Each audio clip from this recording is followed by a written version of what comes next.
Assalamualaikum warahmatullahi wabarakatuh. Saya Ahmad Rizwansyah dari Prodi Manajemen Universitas Satu Sidoarjo. Saya akan menerangkan tentang manajemen kompensasi.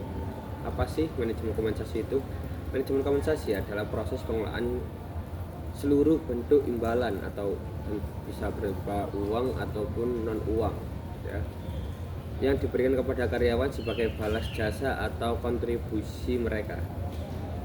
Manajemen kompensasi merupakan bagian dari manajemen sumber daya manusia yang berfokus pada desain, implementasi, komunikasi, dan evaluasi sistem imbalan yang adil, kompetitif, serta sesuai strategi organisasi. Kompensasi mencakup gaji, tunjangan, bonus, insentif, serta penghargaan non-finansial seperti pengakuan dan pengembangan karir. Nah, apa sih tujuan dari manajemen kompensasi itu? Tujuan dari manajemen kompensasi yakni satu, menarik dan mempertahankan karyawan berkualitas. Yang kedua, memotivasi karyawan untuk berprestasi dan berperilaku sesuai tujuan organisasi. Yang ketiga, mewujudkan keadilan internal dan eksternal dalam pengupahan. Yang keempat, mengendalikan biaya tenaga kerja dengan tetap memperhatikan kesejahteraan karyawan. Oke. Berikut merupakan faktor-faktor yang mempengaruhi manajemen kompensasi. Yang pertama yakni dari faktor eksternal. Yang pertama, kondisi pasar tenaga kerja, standar industri dan regulasi pemerintah. Dan yang kedua dari faktor internal yakni meliputi kemampuan finansial organisasi, struktur jabatan dan kinerja individu. Nah, membahas tentang ruang lingkup manajemen kompensasi. 1. Perumusan kebijakan dan strategi kompensasi, yakni menetapkan filosofi dan tujuan kompensasi bisa berbasis kelayakan, kinerja, ataupun daya saing pasar.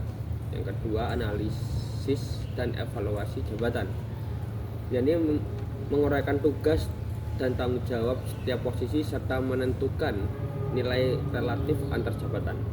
Yang ketiga, perencanaan struktur dan skala upah, yakni 1. Menyusun grade dan rentang gaji berdasarkan evaluasi dan survei pasar.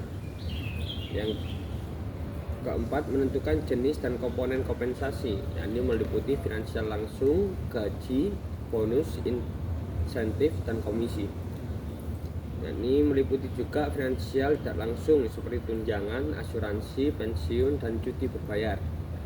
Dan juga berupa non finansial seperti pengakuan, pelatihan, lingkungan kerja nyaman, dan fleksibilitas. Oke. Yang kelima yakni sistem insentif dan penghargaan berbasis kinerja, yakni meliputi menyusun skema insentif jangka pendek ataupun bisa disebut bonus, dan jangka panjang seperti bagi hasil dan opsi saham. Dan juga mengaitkan kompensasi dengan hasil penilaian kinerja.